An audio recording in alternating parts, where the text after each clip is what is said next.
Today I'm going to show you how to make a flourless chocolate cake. It only has 6 ingredients in it: butter, chocolate, eggs, sugar, cocoa powder and vanilla essence.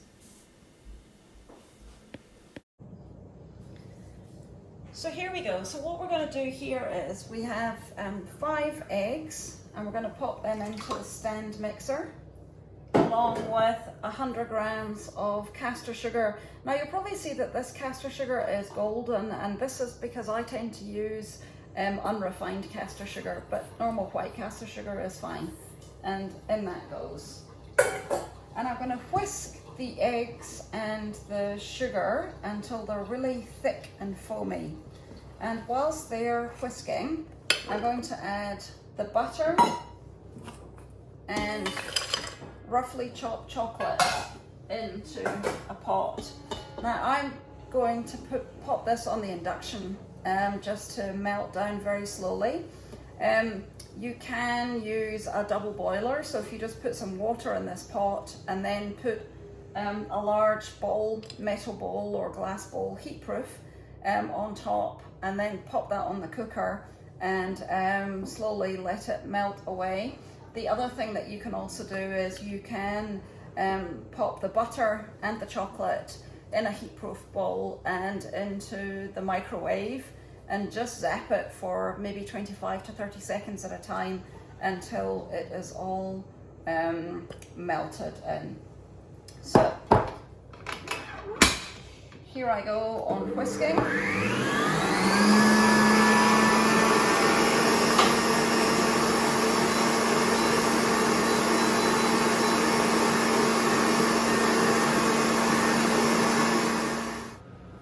So I've been whisking the sugar and eggs for about 4 minutes on high, and you can see here how thick, foamy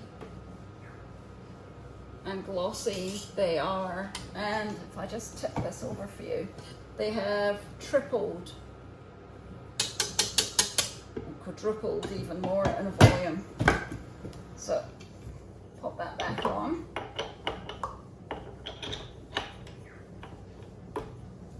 There we go. Now to the eggs and sugar here, I'm going to add about a teaspoonful of vanilla essence.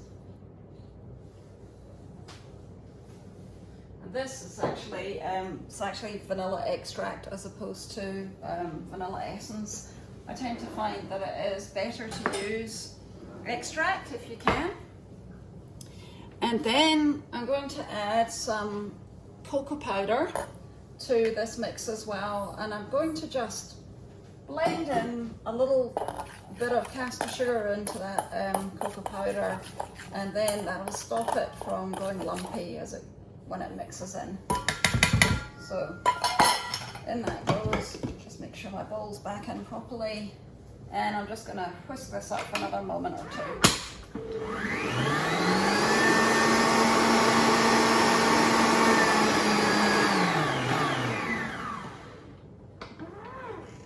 There we go. I've literally just blended through the cocoa powder and the sugar.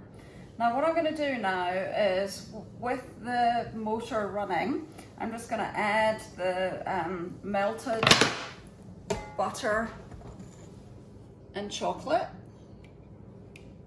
Now you can either do this with the, if you were doing this by hand or just with a hand beater, you can actually just fold this mix in. I like the results better when I do give it a little whisk, so let's go.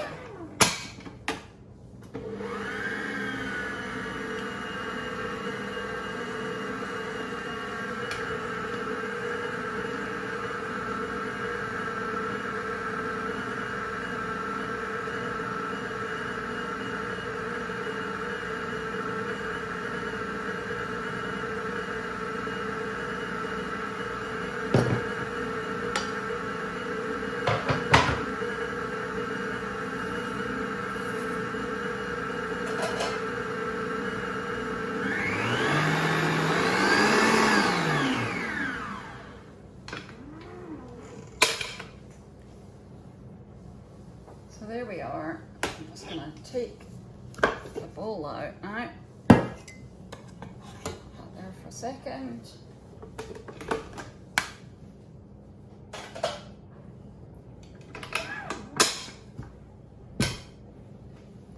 There we go, and now I just take the whisk, just run it right to the bottom there.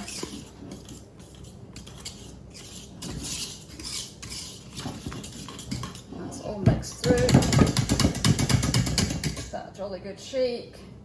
If you've got some keen bowl lickers around, then they can help you clean that whisk up. Now, I've got, I think it's about a 20 centimetre, 8-inch baking pan here. And I have just taken some baking paper, non-stick baking paper. I've scrunched it up, which means that it's easier just to mould in, and I'm just pushing it into the pan.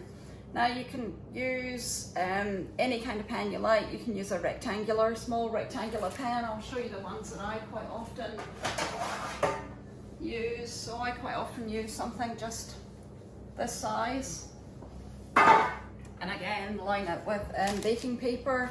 If you're using a loose bottom pan, then what to do is put your baking paper over the base of it and then fit the sleeve on, and then just use some grease the edges with some spray or just with a little bit of butter.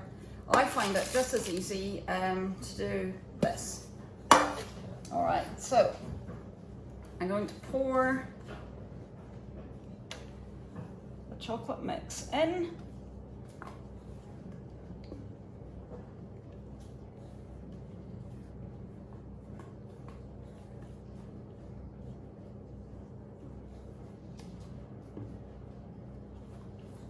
Scrape down the sides, get all the deliciousness in. There we go. And then I'm just going to tap, tap, tap, and you'll see those little air bubbles. So you want to get rid of your air bubbles. All right, now this cake is best baked in a tray of water. Now, because this isn't a loose bottom tin, I can just pop that in as is. If you're using a loose bottom tin, then I recommend just putting a little base of foil around the tin before you put it in there, so that the water doesn't seep through and into the cake. Now, what you want to do is you want to have your oven at about 160, 170. I always have mine on fan bake. You'll know your oven. And I'm going to put that in there for about 20 minutes, and then we'll see what it's like when it comes out. So the cake has been in for 20 minutes, and with clean hands I'm just going to press the top there, and you can see that it just springs back, and so that for me the cake means the cake is ready. Still going to be nice and gooey and soft inside. So then what you want to do is just lift it out of the pan and sit it on your on a cooling tray that you've got ready there, and I'm just gonna move that out of the way.